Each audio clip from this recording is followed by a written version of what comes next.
আমরা নতুন বছরে যে বিষয়টা তার অর্ধেক নতুন, অর্ধেক অত্যন্ত প্রাচীন এবং সর্বব্যাপী বিষয়। ভারতবর্ষে দাঁড়িয়ে সে শত্রুতা কিংবা মিত্রতা, বন্ধুত্ব কিংবা দুশ্মনী, সব জায়গাতেই কাস্ট সিস্টেম আছে। সেই প্রাচীনতম লেখাপড়া বা বেদে যদি যাই, সেখান থেকে শুরু করে আজ পর্যন্ত একেবারে আজকের দিনের যে সমস্ত ঘটনা আছে তাতেও লেখাপড়ার মধ্যে কাস্ট সিস্টেমের আলোচনা বা তার অধিকার, তার ব্যাপ্তি আছেই আছে। এই প্রাচীনতম এবং সর্বব্যাপী বিষয়টার ওপরে আমরা যখন আলোচনা করছি, আজকে নতুন বিষয়টা হচ্ছে যে আমরা একটা বইকে উপজীব্য করে এই আলোচনাটা করতে যাচ্ছি, কারণ কিছু গৌরপ্রিয় সরকার মহাশয়ের অনুগামী বা তাকে মহাত্মা বলে মনে করে এমন যারা, তারা আমাদের বিভিন্ন ভিডিওর ডিসকাশন নানা কিছু শুনে তাদের একটু ইন্টারেস্ট হয়েছে যে মহাত্মা গৌরপ্রিয় সরকার, উনি একটা বই লিখেছেন, ছোট্ট বই, জাতিতত্ত্ব সংগ্রহ, অর্থাৎ কালেকশন অফ কাস্টিজম। ওনার নিজের বিষয়ের থেকে উনি বিভিন্ন শাস্ত্র থেকে কালেক্ট করেছেন। সেই কালেকশনের ছোট্ট একটা বই। গৌরপ্রিয় সরকার আমাদের যে দয়ানন্দ সরস্বতী, সোশ্যাল রিফর্মার, যিনি মুসলমানদের দরজা খুলে পুনরায় ঘর বাপসির জন্য আন্দোলন করতেন, যে মুসলমানরা তোমরা চলে এসো, তোমরা আবার ঘরে ফেরো, তোমরা কেন চলে গেছো, তোমাদের উপরে আর অত্যাচার অবিচার হবে না। সেই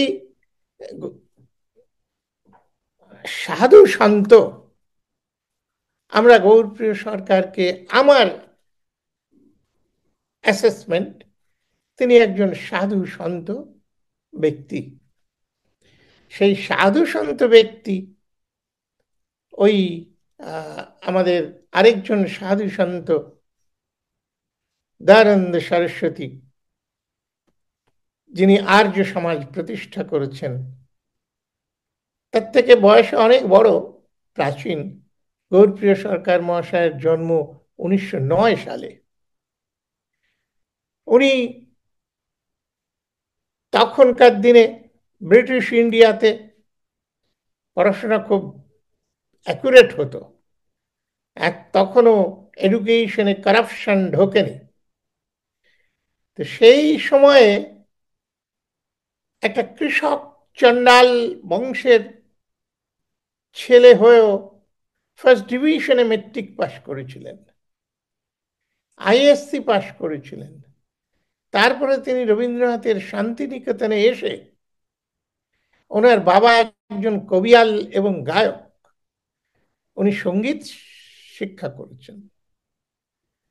পরবর্তীকালে আজকে যে জাতের কথা বলা হবে, সেই জাতের বাইরে উনিও যে একটি ধর্ম গ্রহণ করেছিলেন, সারা জীবন 81 বৎসর বয়স পর্যন্ত বেঁচে ছিলেন।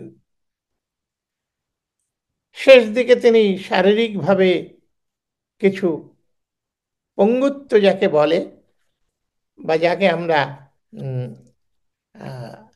এক্সট্রা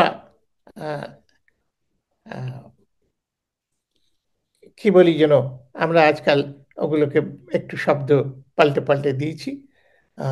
তো ওরকম একটু ছিলেন, ওনার অসুবিধা ছিল। তো 81 বছর পর্যন্ত বেঁচে ছিলেন। সুতরাং এই বইটা, এই বিষয়গুলো তিনি একজন সাধু সন্ত এবং নো কাস্ট রিলিজিয়নে তিনি সারাটা জীবন পরমেশ্বরের গুণগান গেয়ে সঙ্গীত রচনা করেন, সকলকে মুগ্ধ করে প্রেরিত করে তিনি দেখা যাচ্ছে মৃত্যুর 1 বছর মাত্র পূর্বে এই বইটা সংগ্রহটা লিখে যান। এবং দেখলে দেখা যাবে ওই যে দয়ানন্দ সরস্বতীর যে একটা আকুতি ছিল যে তোরা চলে আয়, এটা যেন সেই আকুতিকেই উনি প্রাধান্য দিয়ে বইটা লিখছেন। কারণ ওখানে লিখছেন, আমি একটু ওনার শব্দটাই পড়ে শোনাই, যে সাধারণ মানুষের মধ্যে ভ্রাতৃত্বের যে ভাবটা আজও আমরা করতে পারছি না সমাজে। কোট, মাটির উষ্ণতা সহ্য করতে না পেরে পিপীলিকা কুল চতুর্দিকে যেমন ছড়িয়ে পড়ে, এ সমাজের অসহ্য জ্বালা সহ্য করতে না পেরে কোটি কোটি নর নারীও তেমনি এ সমাজ থেকে জাত্যান্তর গ্রহণ করেছে বা ধর্মান্তর গ্রহণ করেছে। কিন্তু তাতেও এ সমাজের পাপের অপনোদন ঘটেনি। উচ্চ শ্রেণী বলে গর্বিত জনগোষ্ঠীর চাপা ঘৃণায় আজও অন্যান্য শ্রেণী সমূহ দগ্ধীভূত হয়ে চলেছে। তাহলে বোঝা যাচ্ছে এই জন্য সেই দয়ানন্দ সরস্বতী, যিনি আর্য সমাজ 1875 সালে তৈরি করেছিলেন, সেই 1890 সালে এসে কি করুণ আরতি, যে ছেড়ে চলে যাচ্ছে। আর সেই চলে যাচ্ছে বলে একটা বিপজ্জনক পর্যায়ে পৌঁছেছে। কারণ এর আগে দয়ানন্দ সরস্বতীর আগে এ নিয়ে কেউ চিন্তা ভাবনা করেনি। যাচ্ছে যা, ছোট জাতের ছোট লোকেরা, অস্পৃশ্যরা, শূদ্ররা, বৈশ্যরা কিছু কিছু চলে যাচ্ছে যা।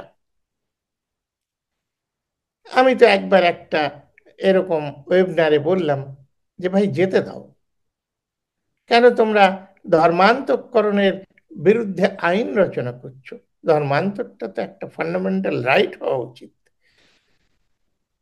আর তাতে এটা লাস্টে বলেছিলাম, এতে তো দুজনের ভালো।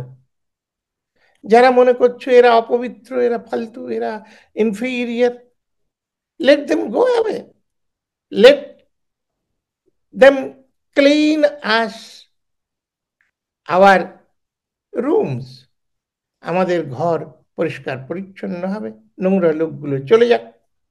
আবার চলে যেয়ে তারা যদি খ্রিস্টান হয়, তারা যদি শিখ হয়, তারা যদি বৌদ্ধ হয়, তারা যদি ইসলাম হয়, সেখানে যেও তারা কিছু ভ্রাতৃত্ব, কিছু উদার মনোভাবের মধ্যে যদি তারা পায়, যেতে দাও। আম্বেদকর, ডক্টর বি আর আম্বেদকর অনেক দিন বলেছেন আমরা বেরিয়ে যাব, আমরা চলে যাব, এবং শেষ পর্যন্ত 1956 সালে চলেও গেছিলেন কয়েক লক্ষ লোক নিয়ে। আজও সেই জয়ধ্বনি চলে যে আমরা বৌদ্ধ হব, আমরা মুসলমান হব, আমরা শিখ হব, আমরা খ্রিস্টান হব, আমরা হিন্দু নই, আমরা হিন্দু হয়ে গর্ব করি না। তো এই যে অবস্থাটা, এইটা দিয়েই আসলে বোঝা যাচ্ছে যে ওই মুনি ঋষি একজন, সেই মুনি ঋষি তিনি বড় সংস্কৃত পণ্ডিতও ছিলেন। এই গৌরপ্রিয় সরকার মহাশয় সংস্কৃত খুব যত্ন সহকারে শিখেছিলেন, এবং মহাত্মা গুরুনাথের যত সংস্কৃত সঙ্গীত আছে, স্তোত্র আছে, এগুলো উনি ওই কাব্যিক ভাষায় অনুবাদ করে রেখেছেন। যে সমস্ত আজও এবং ভবিষ্যতের যারা সত্য ধর্মাবলম্বী, সেগুলো ওই সরকার মশাইয়ের ট্রান্সলেশন থেকেই করতে থাকে। ওনার এই ক্ষমতা অসাধারণ ক্ষমতা। একেবারে স্তোত্র মানে ওই স্তোত্রের ছন্দ তাল বজায় রেখে উনি সংস্কৃত থেকে বাংলায় ট্রান্সলেশন করে গেছেন। তো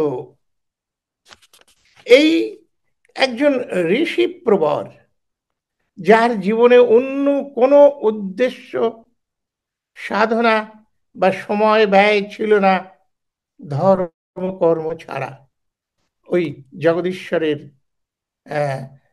উপাসনা এবং গুণের সাধনা, গুণের উপাসনা আর গুণের সাধনা। তো এই যে মানুষটা, যার জন্যে এই কাস্ট সিস্টেমের যে কালেকশনগুলো করেছেন, এই কালেকশন করতে যেও একটু দেখলাম এক জায়গায় উনি কার্ল মার্কস যেটা বলেছেন জাতিভেদ সম্পর্কে বা ব্যবস্থা সম্পর্কে, সেই একই টার্মিনোলজি ব্যবহার করেছেন। তবে আমার দৃঢ় বিশ্বাস উনি মার্কস পড়েননি, অথচ তার রিয়েলাইজেশনটা যে বংশানুক্রমিক শ্রম বিভাজন থেকে এই যে জাত বা এই যে বর্ণ ব্যবস্থা, এর বিরুদ্ধে উনি কথা বলছেন। এবং সেটা করতে যে উনি একেবারে সেই এতে পৌঁছে যাচ্ছেন, কি বলবো, শাস্ত্র কথায়। উনি তো শাস্ত্রজ্ঞ, শাস্ত্র কথায় যাচ্ছেন। শাস্ত্র কথায় যে ঠিক আমরা যেভাবে social angle, economic angle or spiritual angle of caste system and টোটালিটিতে তার কি প্রভাব, এগুলো যেগুলো আমরা ব্যাখ্যা করি বা বর্ণনা করি বা আলোচনা করি, তার পলিটিক্যাল ইম্প্যাক্ট, তার রিলিজিয়াস ইম্প্যাক্ট, তার economic impact, social impact, human impact. যেমন আমরা বলি যে caste is a process of dehumanisation. মানুষ দুই হাত পা চার চোখ নাক সমস্ত, এই মানুষকে কিভাবে মেজর সেকশনকে 90%কে অমানুষ বলে ঘোষণা করা হয়েছে, শুধু ঘোষণা নয়, ট্রিট করা হয়েছে, সেভাবেই তাদের আচরণ, তাদের সমস্ত কিছুকে করা হয়েছে। সরকার মশাই ঠিক সেভাবে করেননি, কিন্তু আরো সুন্দর সুন্দর কথা দিয়ে বিষয়টাকে তুলে ধরেছেন যে ব্রাহ্মণ কারা, ক্ষত্রিয় কারা, শূদ্র কারা, বৈশ্য কারা। এই যে বর্ণভেদটাকে তিনি ধরেছেন, এই বর্ণভেদগুলো এই শাস্ত্র দিয়ে দেখিয়ে দেখিয়ে তার অসারতা তিনি প্রমাণ করেছেন। করে আবার যে কাস্ট সিস্টেমটা তৈরি হয়েছে, অর্থাৎ যেদিন দয়ানন্দ সরস্বতী দেখছেন এই মুসলমান, শিখ, খ্রিস্টান ইত্যাদির সংখ্যা যদি বেড়ে যায়, আজকে তো রাজা বানায় ব্যালট, বুলেট নয়। এই যে আমেরিকায় নতুন রাজা এলেন ট্রাম্প, উনি তো কোনো একটাও বুলেট ব্যয় করেননি, ব্যালটের জোরে। তো এই ব্যালট মানে হচ্ছে সংখ্যাধিক, ব্যালট যার হাতে আছে সে সেকেন্ডার। আজকের কুরুক্ষেত্র আর কুরুক্ষেত্র নেই, আজকে ব্যালটের ক্ষেত্রে যে বড় সে হবে। সেই জন্যে এইখানে দয়ানন্দ সরস্বতীদের চেতনা যে কি করে যারা মুসলমান হয়ে চলে গেছে তাদের আবার ফিরিয়ে আনা যায়, কি করে এদের সংখ্যা বাড়িয়ে রাখা যায়, হিন্দুদের সংখ্যা মেজরিটিতে আনা যায়। 1911 সালের সেন্সাস ইত্যাদিতে দেখা যায় ভারতবর্ষে, টোটাল ভারতবর্ষে হিন্দুর সংখ্যা মাত্র 30-31, মুসলমান 34, ডিপ্রেসড ক্লাস অস্পৃশ্য যারা, তারা 20-21, 9, 9.5, 10% ট্রাইবাল, 1-2% খ্রিস্টান, এইরকম ভাবে রয়েছে। এখন গণতন্ত্রের দিকে যত এগোতে যাবে, গণের একটা আলাদা মূল্যায়ন এই গণতন্ত্রে আছে। One vote, one value and one man. এই যে যে অবস্থাটা, এ কিন্তু সম্পূর্ণ কাস্ট সিস্টেমের বা ব্যবস্থার বিরুদ্ধে। আমাদের সরকার মশাই সেগুলো শাস্ত্র থেকে তুলে তুলে দেখিয়েছেন। যেমন প্রথমেই উনি বলছেন যে ব্রাহ্মণরা কারা। এই দেখো, ব্রাহ্মণ হচ্ছে, শাস্ত্রতেও বলছে যে অত্রি শাস্ত্র থেকে তুলছেন,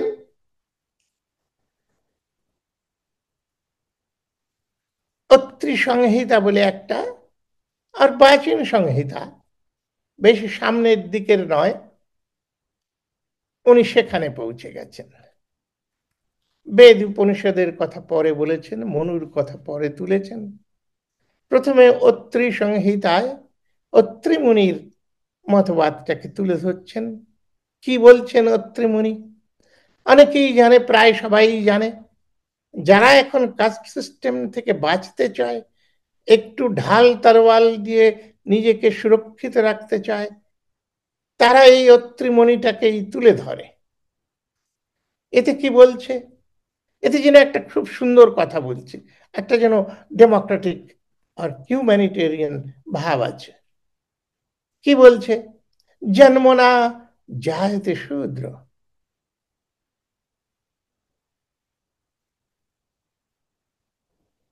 তারপর সংস্কারেণ দ্বিজোচ্যতে।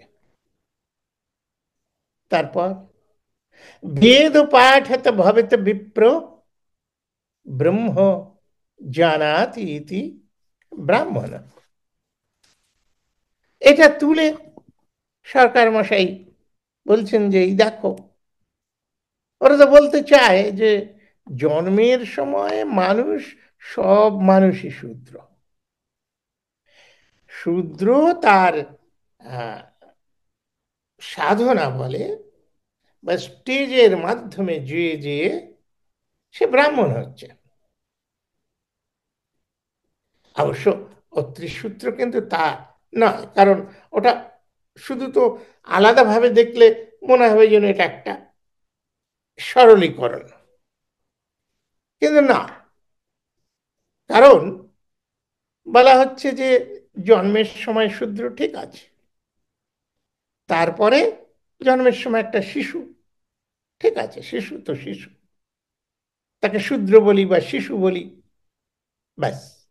এবারে সে তো বড় হবে, সিরিয়াল খাবে, এইভাবে তার নানান সংস্কার হয়। সেই গর্ভাধান, উপনয়ন, আহ, ওই সিরিয়াল খাওয়া, মানে আহ, অন্নপ্রাশন, সমস্ত একের পর এক সংস্কার হয়। কিন্তু এই শ্লোকে কিন্তু সেটাতে আমরা যাচ্ছি না। মেয়েদের কিন্তু কোনো সংস্কার হয় না হিন্দু শাস্ত্রানুসারে, তারা সব শূদ্রাণী। সে হিসাবে ওই জন্মে শূদ্র এবং রইল শূদ্র, তাদের কিন্তু সংস্কার হয় না। সেই সংস্কারগুলো তারপরে বলছে সব থেকে বড় শেষ সংস্কার হচ্ছে পৈতে। এই যে বামুনেরা পৈতে দেয়, উনি উনি সেটা আলোচনা করেছেন যে পৈতেটার কি। পৈতেটা আর কিছুই না, ওর কোনো সিগনিফিকেন্স নেই। শাস্ত্রে এমন কিছু কথাবার্তা ওর ফেভারে বলে রাখেনি। তবে ওই যে নিজে আমি সামবাডি, সুতরাং একটা সিম্বল, একটা ডিস্টিংগুইশড মার্ক ওই নবগুণ দিয়ে ঝোলানো হয় কাঁধে। ব্রাহ্মণেরা সেটা করে। ওই ওইটা হবার পরে হচ্ছে কি দ্বিজ উচ্চতে, মানে দিবা দ্বিতীয় জন্ম হলো। তারপরে কি আছে? বেদ পাঠ হাতে ভবেতে বিপ্র। আরে ভাই, ব্রাহ্মণ ছাড়া তো কারো কি শাস্ত্রে বেদ পাঠের অধিকার দেওয়া আছে?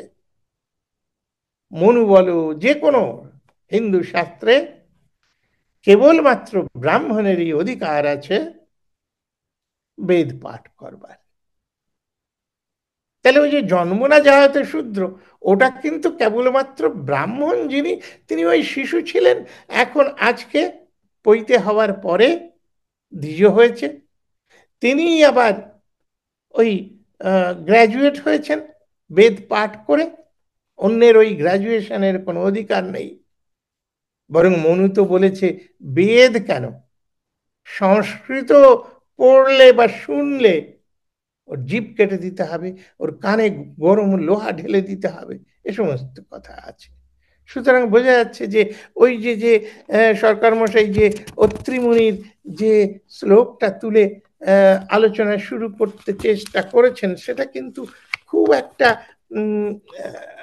সুবিধাজনক নয় একটু ভালো করে দেখলে। তারপরে দেখা যাবে যে ব্রহ্ম জানাতি ইতি ব্রাহ্মণ, ওই যে বিপ্র হয়েছে বেদ পাঠ করে, তখনও সে ওই এম এ পাশের কিংবা ডক্টরাল ডিগ্রিটা পায়নি, ব্রাহ্মণত্ব তার হয়নি। তখনও তাকে সেই শূদ্রকে ব্রাহ্মণত্বের জন্য ব্রহ্ম জানাতি, ব্রহ্মকে জানতে হবে। সেই ব্রহ্ম কে, কেমন, কি ব্যাপার, সেটা ভিন্ন কথা, কেউই জানে না, ওরাও জানে না। তো কারণ অন্যান্য কোথাও সেটা স্পষ্ট ওরা করতে পারেনি। সুতরাং এই যে যে ওটা দিয়ে শুরু করলেন, তারপরে বলছেন যে এরা এ পড়ে পইতে দিয়ে জেনাও, জেনাও দিয়ে, এখন জেনাওটা যে কবে থেকে কোথা থেকে এর সূত্রপাত, এও ঠিক করে শাস্ত্রে কোথাও পাওয়া যায় না। আসুন দেখি আমাদের শাস্ত্রজ্ঞ সরকার মশাই কোথা থেকে একটা শাস্ত্র এনে তুলে ধরে একটু সাপোর্ট দেবার চেষ্টা করেছেন। তিনি বলছেন যে অনেকেই, অনেক শাস্ত্রজ্ঞ মানুষ তারা ওই গীতাকেই তুলে ধরেন, গীতাকেই তুলে ধরেন যে গীতাতে এই ঈশ্বরের বিষয়টা আছে। এর থেকেই শুরু হয়েছে পৈতে। পৈতে ব্রাহ্মণের পৈতে 9টা সুতো থাকে, সেই 9-এর সঙ্গে যোগাযোগ করে সেই গীতা থেকে সমদম স্তপ শৌচং ক্ষান্তির রাজ্যব মে চ জ্ঞানং বিজ্ঞানমাস্তিকং ব্রহ্মকর্ম স্বভাবজাত। ব্রাহ্মণের গীতায় বলা হয়েছে, গীতাতেই তো প্রধান ভাগে ভগবান, সেই ভগবানের কথা লাস্টে সরকার মশাই বলেছেন যে কি করা যাবে, এখন এই ভগবান বলে গেছেন, তো এ তো যাবে কি করে, তো যাবে না। কারণ ভগবানের বিশ্বাস এবং ভগবানের ভক্তি তো আমাদের আছে। তা আমাদের ভগবান বলে গেছেন যে এই কি হয়, ব্রাহ্মণের আমি সৃষ্টি করলাম, শূদ্রের সৃষ্টি করলাম, এই বৈশ্যের সৃষ্টি করলাম, এই ক্ষত্রিয়ের সৃষ্টি করলাম, এবং এদের আলাদা আলাদা গুণ। তা ব্রাহ্মণের গুণ কি কি বললেন, ওই সংযম, তপস্যা, সুচিতা, ক্ষমা, সরলতা, শাস্ত্রজ্ঞান, আস্তিকতা, এই যে 9টা গুণ হচ্ছে ব্রাহ্মণের গুণ। এবং সেই 9টা গুণের প্রতিনিধি ওরা, ওটা ডিসপ্লে করবার জন্যে ওই জেনাও লাগাতো, এই পৈতে ব্যথা ব্যাপার। তো আমাদের সরকার মশাই এটা আমাদের সামনে খুলে ধরেছেন। এখন এই যে যে বিষয়টা, এটা আমরা আরো আরো আলোচনা, উনি অন্যান্য শাস্ত্র, যে এটা তো কালেকশন, উনি আরো বিভিন্ন জায়গা থেকে মনু কি বলেছে, কে কি বলেছে, এগুলো তুলে তুলে তুলে তুলে ধরে করেছেন। তো এই এই এই আলোচনার মধ্যে ব্রাহ্মণদের তিনি আবার দেখিয়েছেন যে শাস্ত্র মতে ব্রাহ্মণরা 4 রকম। শুদ্ধ ব্রাহ্মণ, তারপরে মধ্য ব্রাহ্মণ, তারপরে অম্বষ্ঠ ব্রাহ্মণ, তারপরে পরশব বিপ্র ব্রাহ্মণ। কারণ মনুও ওই এটাকে অ্যাকসেপ্ট করেছেন। যদিও ভগবান শ্রীকৃষ্ণ এই বর্ণ, 4 বর্ণ তৈরি করেছেন, তৎসত্ত্বেও ওই মনুতে আছে যে বর্ণ সংকটটা অ্যালাউড। ব্রাহ্মণ তার থেকে ছোট জাতদের মেয়েদের সঙ্গে বিয়ের সম্পর্ক রাখতেই পারে। কেরলে তো একটা বিরাট ব্যাপার আছে, কেরলের নাইয়াররা শূদ্র, কিন্তু সেই নাইয়াররা আবার সমস্ত জমির মালিক। রাহুল সাংকীর্তন সেই কারণটা দিয়েছেন। সেই কারণে ব্রাহ্মণেরা নাইয়ারদের মেয়েদের বিয়ে করে, অর্থাৎ ওই প্রপার্টিটা তাদের হয়ে যায় বামুনের। এবং তখন শূদ্রদের মেয়েরা অস্পৃশ্য নয়, দে আর টাচেবল ইন দ্য বেড। বিভিন্ন পণ্ডিত ব্যক্তি বিভিন্নভাবে এই কাস্ট সিস্টেমের উপরে নানান অ্যাঙ্গেল থেকে নানান রকম আলোচনা করেছেন। আমাদের সরকার মশাইও ওইটা বলেছেন যে এই যে যারা বৈদ্য, দাশগুপ্ত, সেনগুপ্ত, এরা ওই অম্বষ্ঠ,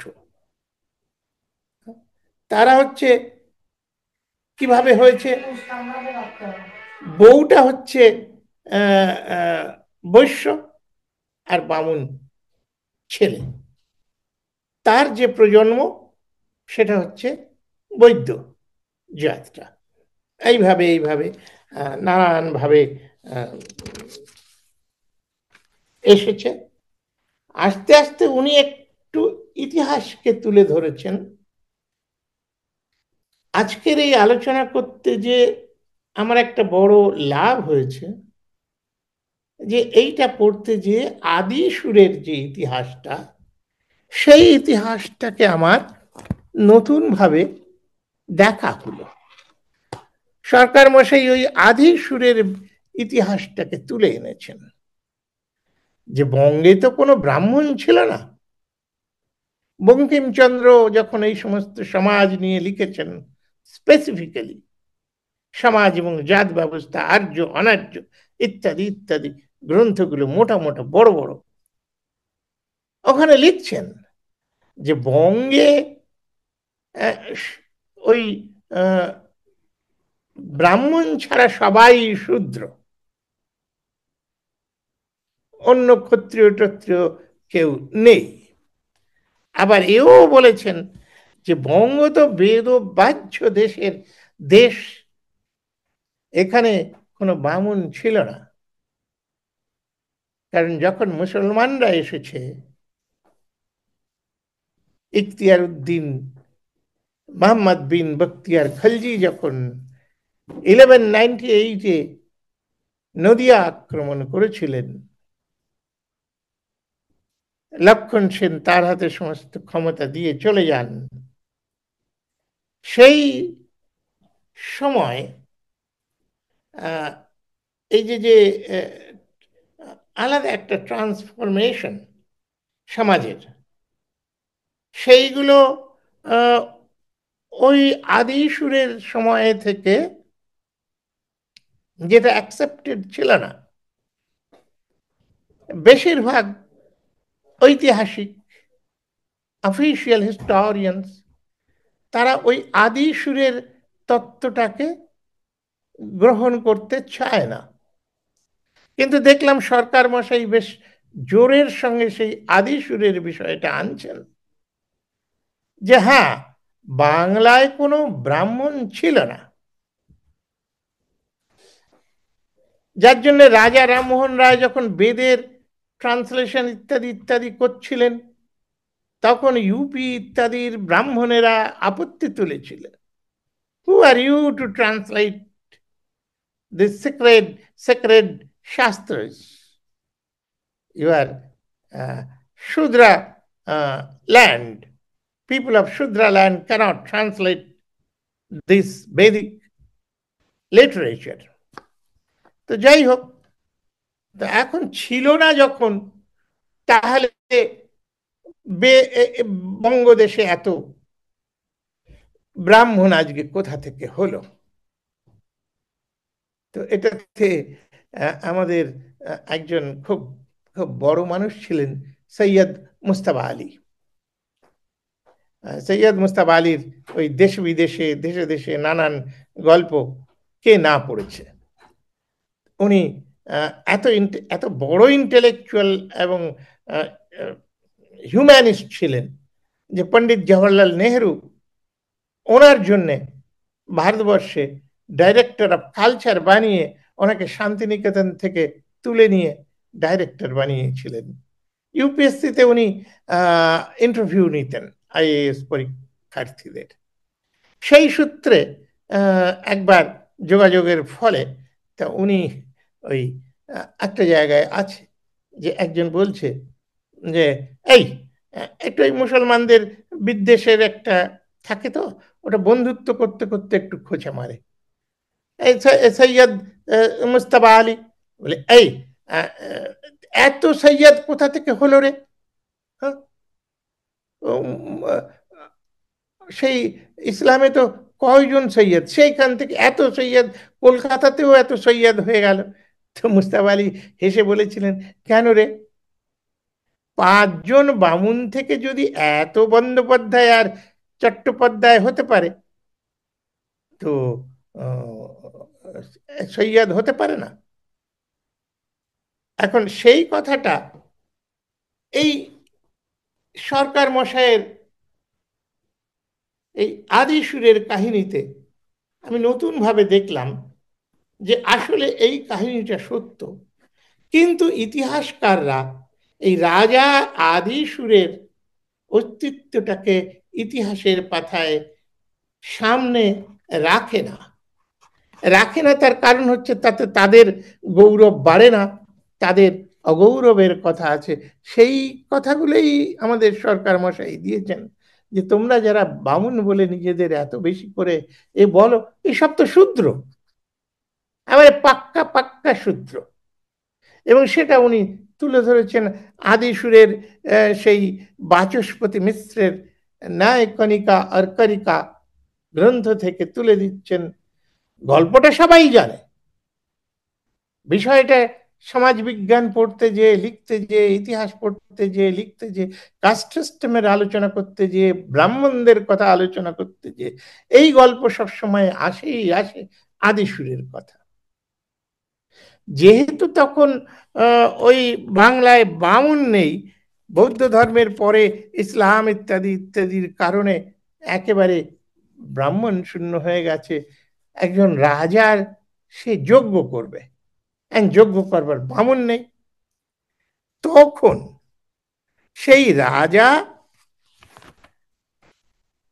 কন্যকুব্জের বা কনৌজের রাজা বীর সিংহের কাছে ধার চাইল, ভাই আমি যজ্ঞ করব, কিছু ব্রাহ্মণ চাই যারা যজ্ঞ করবার যোগ্য, বিশুদ্ধ ব্রাহ্মণ। রাজা বীর সিংহ ইমিডিয়েটলি রিফিউজ, নো, আমার দেশের পবিত্র ব্রাহ্মণের একজনও তোমার দেশে যাবে না। তখন বাংলার রাজা, মানে ওই যে যার কথা বলা হচ্ছে যে ওই আদিসুর, সেই আদিসুর তখন বলে, দাঁড়া, ব্যবস্থা করছি। উনি খুব বুদ্ধি করে কি করলেন, 700 গরু তার পিঠে বাংলার 700 অস্পৃশ্য শূদ্রকে জামা কাপড় বামুনের মতন পরিয়ে আর তলোয়ার দিয়ে পাঠিয়ে দিলেন, যা, এই তোমরা 700 সৈন্য, ওদের মেরে কয়েকটা বামুনকে তুলে আনো। সেই যখন সেই 700 গৌ ব্রাহ্মণ কনৌজ আক্রমণ করেছে, কনৌজের রাজা বীর সিংহ একেবারে সেই যেমন ধনঞ্জয়, বীর ধনঞ্জয় ওই আহ, এ পেল, আহ, অস্ত্র ত্যাগ করেছিল শিখণ্ডীর সামনে, সেরকম অস্ত্র ত্যাগ করছে। কারণ যুদ্ধ করলেই তো মরবে গরু।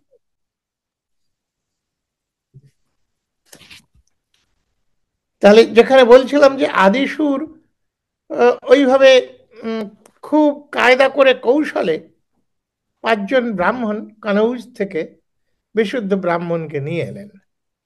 এখন সেই ব্রাহ্মণেরা তো একা একা আসবে না, পাঁচজন সঙ্গে আহ, চাকর এনেছিল। সেই চাকরদের নাম ছিল মকরন্দ ঘোষ, দাশরথী বোস, বিরাট গুহ, কালিদাস মিত্র এবং পুরুষোত্তম দত্ত।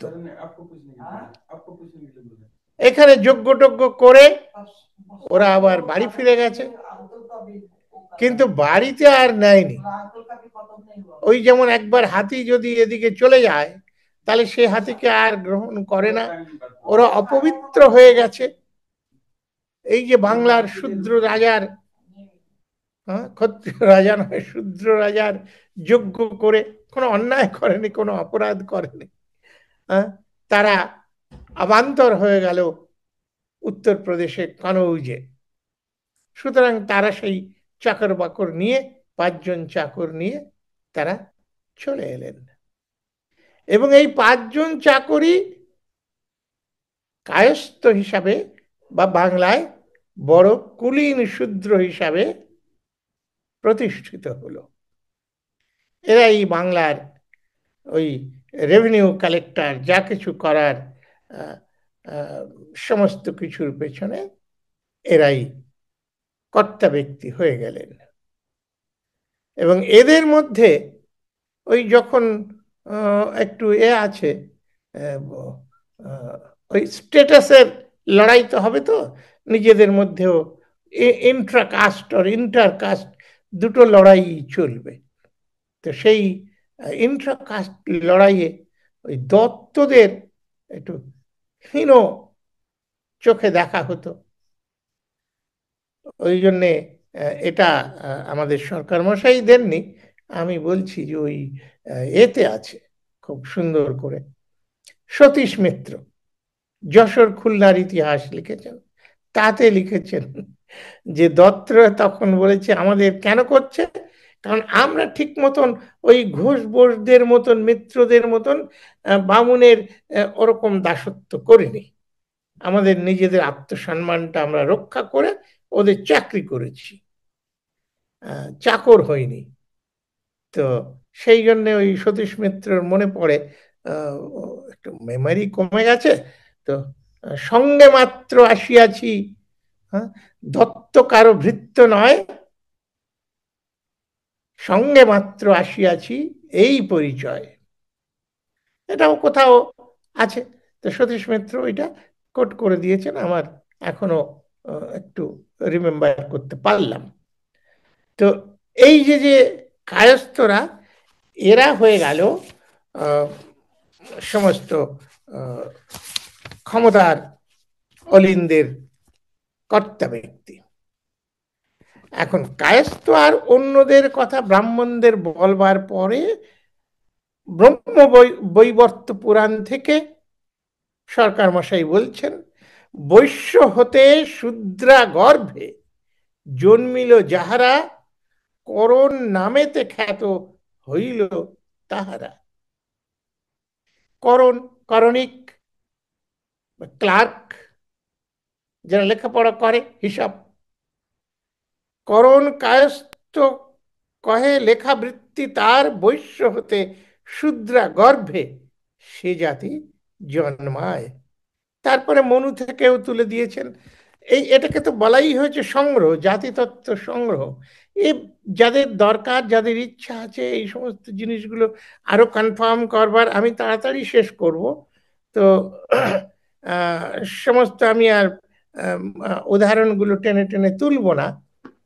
তো মোটের ওপরে এই যে যে কায়স্থরা, এরাই বাংলার সমস্ত মানে জল চল শূদ্র, এবং এদের মধ্যে আজকে যাদের বলা হয় ব্যাকওয়ার্ড শূদ্র, ওই আমাদের সরকার মশাই ওগুলো তুলেছেন। বিন্দেশ্বরী দুবের বা ব্যাকওয়ার্ড কমিশনের রিপোর্টগুলো তুলেছেন, তুলে সেইটা নিয়েও উনি দেখিয়েছেন যে ওরে ভাই দেশটার কি অবস্থা। বামুন তো ওই হিসাব অনুসারে মোটে 3-4%, ব্রাহ্মণ 3.5, ক্ষত্রিয় 5.5, বৈশ্য 6, মোট 50, আর শূদ্র আর অস্পৃশ্য সংখ্যালঘু সব মিলে 85। এটা ওই মন্ডল কমিশনের রিপোর্ট থেকে উনি কোট করছেন। তাহলে উনি বলছেন যে ভাই এই কি সর্বনেশে ব্যাপার, দেশটা তো তাহলে শূদ্রদের, দেশটা তো তাহলে অস্পৃশ্যদের। যে কথাটা আমি বলি সেটা উনি বলেননি, যে we belong to the land of untouchables আর আনটাচেবল ইন্ডিয়া। কারণ এই কথাটা আমি লিখেও ছিলাম। আমি 1985-এ, 85-এ না 83-তে লন্ডন থেকে ফিরছি। লন্ডন থেকে বাহরিন হয়ে ফিরেছিলাম বিওএসিতে। তো সব জায়গায় এখানে ওখানে যাবার সময় বা আসার সময় দেখেছি ওই বলে, অ্যানাউন্স করে প্লেনের মধ্যে, আপনারা যারা নামতে চান তারা নামতে পারেন, এতক্ষণ প্লেনটা থাকবে, তার মধ্যে ফিরে আসবেন। আমরা তো দুবাইতে যেয়ে নেমে গল্প সল্প করে আবার ফিরে এসেছি, কিন্তু ফেরার দিন কলকাতায় এসে যখন প্লেনটা, না দিল্লিতে এসে যখন নেমেছে, তখন আহ, মানে গা কেঁপে উঠেছিল অ্যানাউন্সমেন্ট শুনে। কি বলছে যে ঘন্টা 2-3 থাকবে, কিন্তু যাত্রী সাধারণকে বলা হচ্ছে, রিকোয়েস্ট করা হচ্ছে আপনারা কেউ বাইরে যাবেন না, কারণ বাতাস বা এরিয়া দূষিত, ম্যালেরিয়া।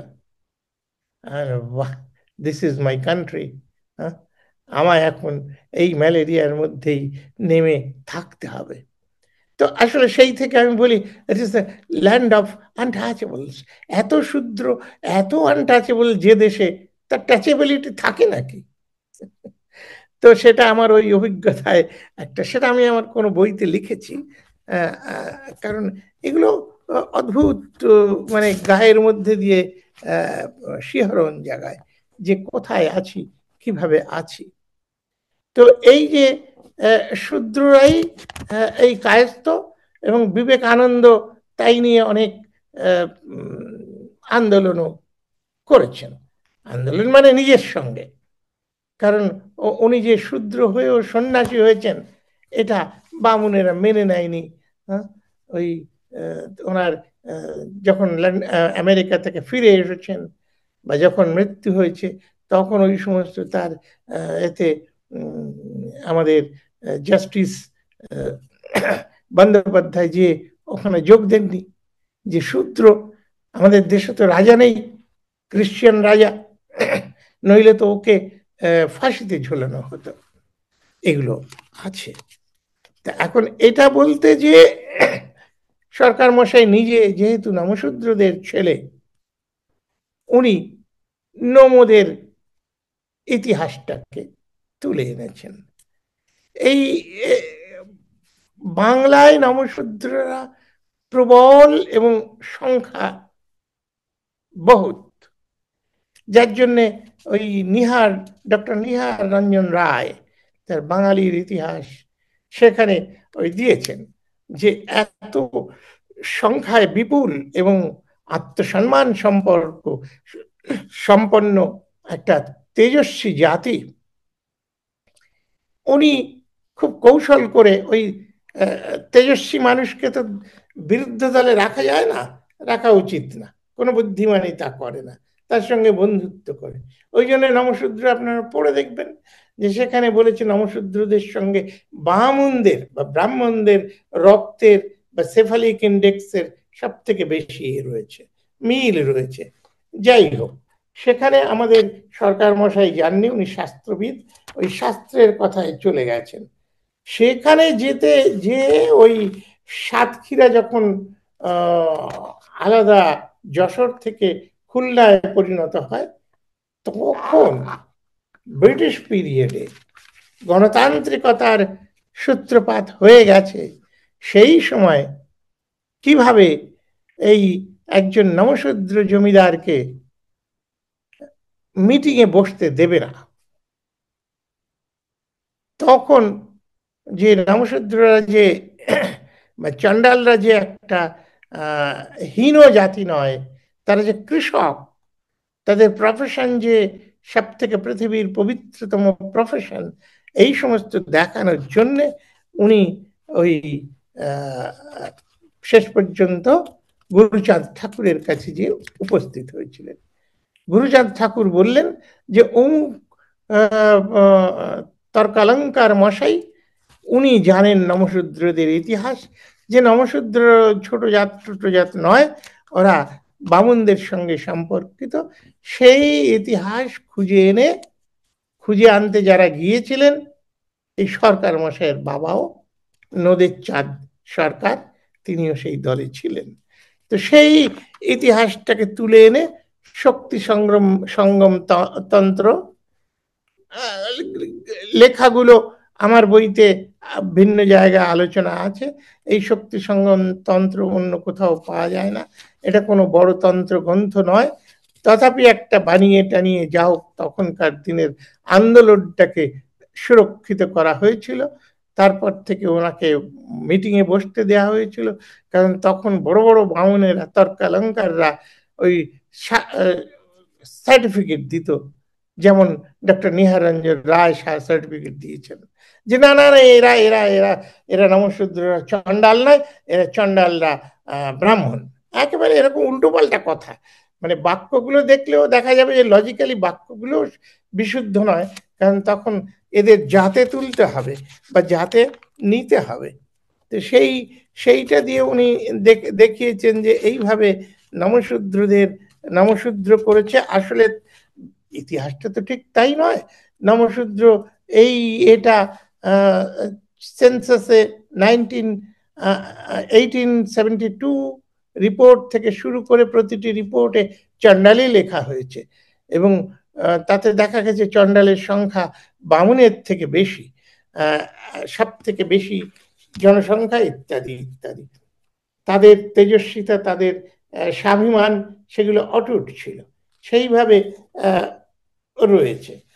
তো এবং ওই যে আন্দোলনটা, ওটা গণতান্ত্রিক আন্দোলনে হিন্দুরা হিন্দুয়াইজ করবার চেষ্টা করে 1911 সেন্সাসে শেষ পর্যন্ত ওদের নমশূদ্র বলে লিখিয়ে নিয়েছে। গুরুচাঁদ ঠাকুর বলেছেন না, নমশূদ্র করা হবে, আমরা বামুন। এবং ওই মীর সাহেবের ওই কথা আছে, সেই মীর সাহেবের কবিতাটা এখানে সরকার মশাই তুলেছেন, যে ওই মীরের বাক্য, আমি বলি এই জাতি নিশ্চয় ব্রাহ্মণ, হীন হয়ে আছে শুধু হিংসার কারণ, অনেকটা তুলে কোট করেছেন। যে এটা হচ্ছে ওই যে একটা ট্রানজিশন পিরিয়ড, যে হিন্দুর সংখ্যা বাড়াতে হবে, সুতরাং এরা ওই ডিপ্রেসড ক্লাস নয়। তো ডিপ্রেসড ক্লাস যখন হয়েই গেল, তা ঠেকানো গেল না, তখন কমসে কম হিন্দুয়াইজ করে ফেলো। কি করে হিন্দুয়াইজ করা হবে? চণ্ডাল মানে তো কোনো কাস্ট নয়, কাস্ট নয় তাহলে তো হিন্দুও নয়, সুতরাং ওই হিন্দু একটা কাস্ট নেম ওর সঙ্গে বসিয়ে দাও, নম শূদ্র। যেমন রাজবংশী ক্ষত্রিয়, পোদ ক্ষত্রিয়, দুসাদ ক্ষত্রিয়, এরকম কারোর কারোর আগায় পাছায় ব্রাহ্মণ, বৈশ্য, ইত্যাদি ইত্যাদি।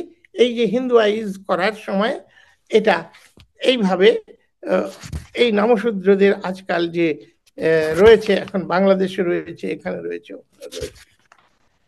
এই দিয়ে সরকার মশাই শেষ পর্যন্ত আসছেন যে এই যে শূদ্রত্বের কথা, বর্ণ সংকর করে শূদ্র টুদ্র করা হয়েছে, তো এইটা তো যাবার কোনো লক্ষণ দেখা যাচ্ছে না। তার কারণ শূদ্ররাই শাস্ত্রের ঝান্ডা তুলে ধরে শূদ্রত্বের জয় ঘোষণা করে। ওই কোনো ঘোষ, কোনো বোস, কোনো গুহ, মিত্র কিংবা দত্ত কিংবা অন্য ব্যাকওয়ার্ডের যে সমস্ত কায়স্থ টায়স্থ পরিচয় দেয়, তাদের সরকার মশাই খুব সুন্দর বাস্তব জিনিস দিয়ে জাতিভেদটাকে দেখাবার চেষ্টা করেছেন, যেটা আমি আগে কখনো করিনি। এটা একটা ইউনিক প্র্যাকটিক্যাল অ্যাসপেক্ট। উনি বলছেন যে দেখো, শাস্ত্রে বলেছে শূদ্র তার ঘরে কেউ মারা গেলে, পরলোক গমন করলে অপবিত্র হয়ে যায়, অশুচি থাকে। সেই অশুচি অবস্থাটা শূদ্রদের জন্য হয় 1 মাস, ক্ষত্রিয়ের জন্য হয় 12 দিন, বৈশ্যের জন্য হয় 15 দিন। এখন এই শূদ্রের জন্য 1 মাস তারা অশৌচ থাকে, ওই যে কাপড় টাপড় পরে থাকে, সাদা কাপড়, গলায় ধরা চূড়া নিয়ে ঘুরে বেড়ায়, মা মরলে, বাবা মরলে, কেউ মরলে। এটা 1 মাস ধরে ওই কোনো ঘোষ বলেনি যে না আমি এই 1 মাস অশৌচ থাকবো না। জ্যোতি বসু থেকে শুরু করে নেতাজি সুভাষ বোস বা তার বাড়ির লোকজন ওই 1 মাস ধরে অশৌচ ব্রত পালন করে। তার মানে সে নিজেই ডিক্লেয়ার করে আই অ্যাম আ গ্রেট শূদ্র। এ থেকে শূদ্রদের বাঁচাবে কি? বামুনেরা শুধু 10 দিনে করে, বদ্যিরা ওরকম 12 দিন 15 দিনে করে, যারা সোনার বেনে টেনে বা বেনে টেনে বিখ্যাত, তারা ওই 15 দিনে করে। তাহলে এটা তো প্র্যাকটিক্যাল, এটা থিওরি শুধু নয়, এটা শাস্ত্রের শুধু কথা নয়, এটা সমাজের একটা প্রবর্তিত রুলস। সেই রুল দিয়ে এরা সেটাকে মেনে মেনে চলেছে। শূদ্ররা নিজেই, ভাবছি উনি লিখছেন কি সুন্দর, কোন কোন শাস্ত্রে শূদ্রগণকে ইতর জীবের ন্যায় কল্পনা করা হইয়াছে, মানে ব্রাহ্মণ দিয়ে পুজো করা। দ্বিতীয় বলছেন যেমন 1 মাস ওই শ্রাদ্ধ, আবার পুজো, কোন ধর্মীয় কাজ, সত্য ধর্মাবলী তো সবাই নিজেরা নিজেরা যার করে, ইসলামেও সেরকম করে, বৌদ্ধিস্টরাও সেরকম করে।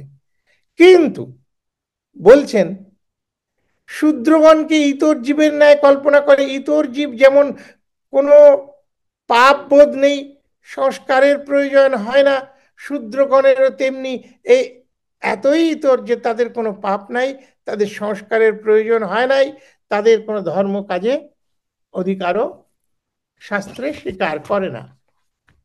ওই যে জ্যোতি বসুর বাড়ি হোক কিংবা সুভাষ বসুর বাড়ি হোক, যে কোনো ঘোষের বাড়ি হোক, যে কোনো মিত্রের বাড়ি হোক, এসে নমশূদ্রের সামনে খুব ধম্বিতম্বি করবে, ছোট জাত ছোট জাত বলে গালাগাল দেবে, কিন্তু নিজে আবার তার বাড়িতে যখন পুজো হবে সমস্ত আয়োজন করে বসে থাকবে। ব্রাহ্মণ পুরুত মশাই কখন আসবেন,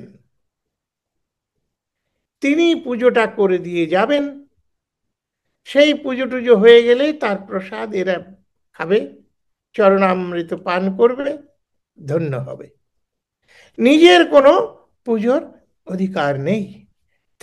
সরকার মশাই এই যে জিনিসগুলো, এই যে প্র্যাকটিক্যাল, যে দেখো কিভাবে করছে এরা, হ্যাঁ, যে এবং সেটাতে এদের কোনো রকম নেই।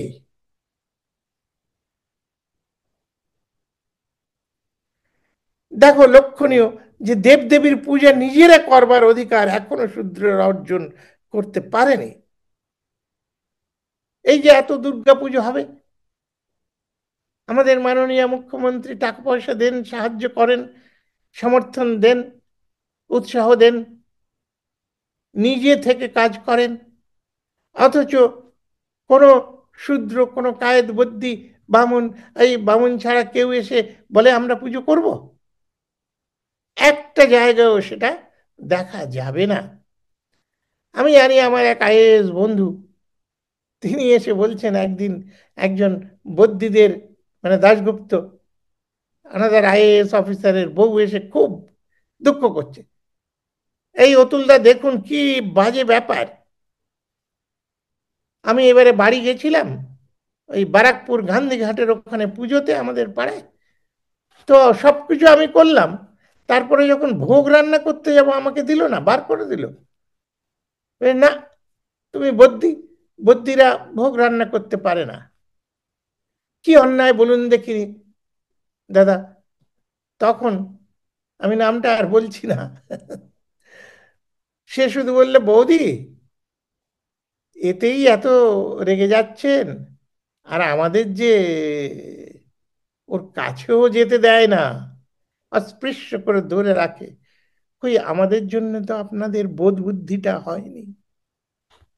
তো এটা গেল একটা কথা, যে সেটা এইখানে সরকার মশাই এরকম তুলে তুলে দিচ্ছেন যে দেখো এখনো কিন্তু আজকের দিনে উনি উনি 1990-তে লিখছেন, কমিউনিস্ট গভর্নমেন্ট চলছে, হ্যাঁ, সব রাশিয়ান মার্কসের কথায় জয়ধ্বনি দিচ্ছে।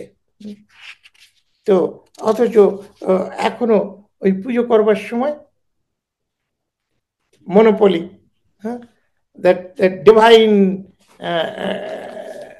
কভেন্যান্ট, সেই অনুসারে ওরাই পুজো করছে।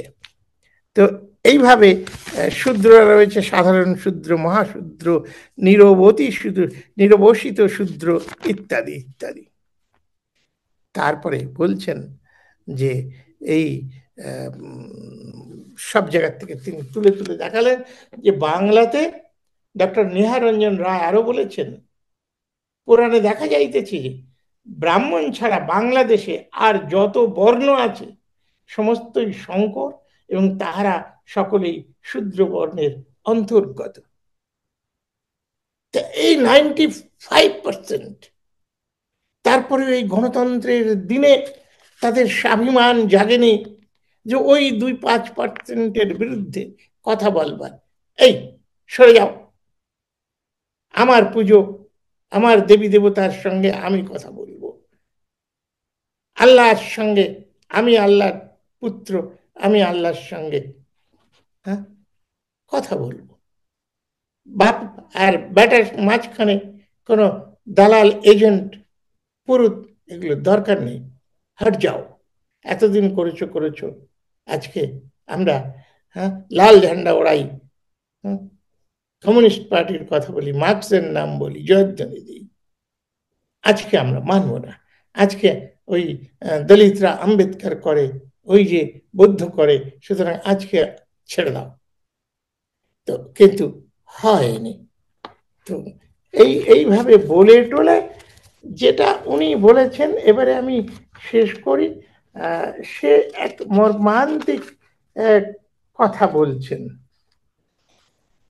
উনি অবশ্যই আলোচনা করতে করতে নিজের ব্যাপারে একটুখানি গর্ব প্রকাশ করেছেন, সেটুকু আমি পড়ি। অবশ্য আমাদের প্রিয় মাতৃভূমি, ওনার মাতৃভূমি, আমি যেমন ছেড়ে চলে আসতে বাধ্য হয়েছি, বাধ্য হয়নি, আমার বাবা অনেক আগে এসেছেন, তখন সেটাও ভারত, এটাও ভারত। তো কিন্তু পরে ভাগ হয়ে গেছে, সেই অনেকেরই সেটা আর মাতৃভূমি নেই। তো উনি লিখছেন মাতৃভূমি বাংলাদেশ, উনি ভারতবর্ষ লিখছেন না। মাতৃভূমি বাংলাদেশ এদিক থেকে অনেক উন্নত, বাংলাদেশ থেকে অস্পৃশ্যতা, বা জল অচলতা এখন প্রায় উঠে গেছে।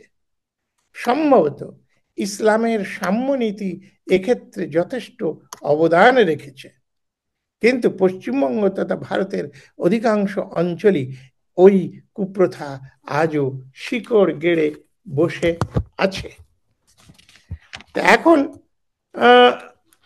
শেষ পর্যন্ত এসে বলছেন যে এর বিরুদ্ধে যাওয়া খুব মুশকিল। কারণ কারণ হচ্ছে ভগবান। উনি এখানে শ্রীকৃষ্ণকে নিজের ভগবান বলেই বলছেন বলছেন যে শাস্ত্রাদিতে যদি ওইরূপ বর্ণতত্ত্ব বা জাতি তত্ত্বের উল্লেখ না থাকতো, তাহলে কালের পরিবর্তনের সাথে সাথে হয়তো ওসব বিস্তৃত হওয়া সহজ ছিল। কিন্তু ধর্মের অমৃত রসে রসায়িত করে ও বস্তুটাকে এমন সুমধুর ভাবে শাস্ত্রাদিতে পরিবেশন করা হয়েছে যে ওদের মাদকতা কাটিয়ে ওঠা ধর্মপ্রাণ সাধারণ মানুষের পক্ষে আজও পুরোপুরি সম্ভব হয়ে উঠছে না। তবে এ কথা সত্য যে বর্তমানের মানুষ অনেক ঘাত প্রতিঘাতের মধ্য দিয়ে শাস্ত্রের ফাঁকি উপলব্ধি করতে শিখেছে। তারা জাতিভেদের অসারতা বুঝেছে। তাই শাস্ত্রকাতের জন্মগত শ্রম বিভাজন, এইখানে যে মার্কসিয়ান টার্মিনোলজি উনি ব্যবহার করছেন, যে তাই শাস্ত্রকারদের জন্মগত শ্রম বিভাজন আজ সম্পূর্ণরূপে অচল হয়ে পড়েছে। তো এর সঙ্গে আরো একটা সুন্দর কথা উনি বলছেন যে কিভাবে যাচ্ছে না যে এই তো গেল। একটা উদাহরণ দিয়েছে, মর্মান্তিক উদাহরণ। কুকুরেরা আগে কাঁচা মাংস খেত, এখনো খায়। মানুষও আগে কাঁচা মাংস খেত, এখন খায় না। জ্ঞানের উন্নতির ফলে ওই লোভ সামলাতে সক্ষম হয়েছে। হিন্দু সমাজে এ যাবৎ যত মহাপুরুষ জন্মগ্রহণ করেছেন তারা কেউই জাতিভেদ মানতেন না, কারণ তারাও ছিলেন গুণে উন্নত। কিন্তু আমরা যারা জ্ঞানে বা গুণে আজও উন্নত হতে পারিনি, কুকুরের কাঁচা মাংস ভক্ষণের ন্যায় আমরাও তদ্রূপ নিকৃষ্ট জাতিভেদ আজও হৃদয়ে পোষণ করে চলেছি। সুতরাং আমাদের সেই কুকুরের থেকে মানুষে উন্নীত হওয়ার একটা করুণ আবেদন রেখে উনি এই বই শেষ করছেন। আজকে এই কথা দিয়ে আমি আজকের আলোচনা শেষ করছি। যাদের দরকার তারা বইটা কালেক্ট করে পড়ে নেবেন। উনি একজন মহাপুরুষ এবং মুনি ঋষি সাদৃশ্য উন্নত আত্মা। সকলকে ধন্যবাদ।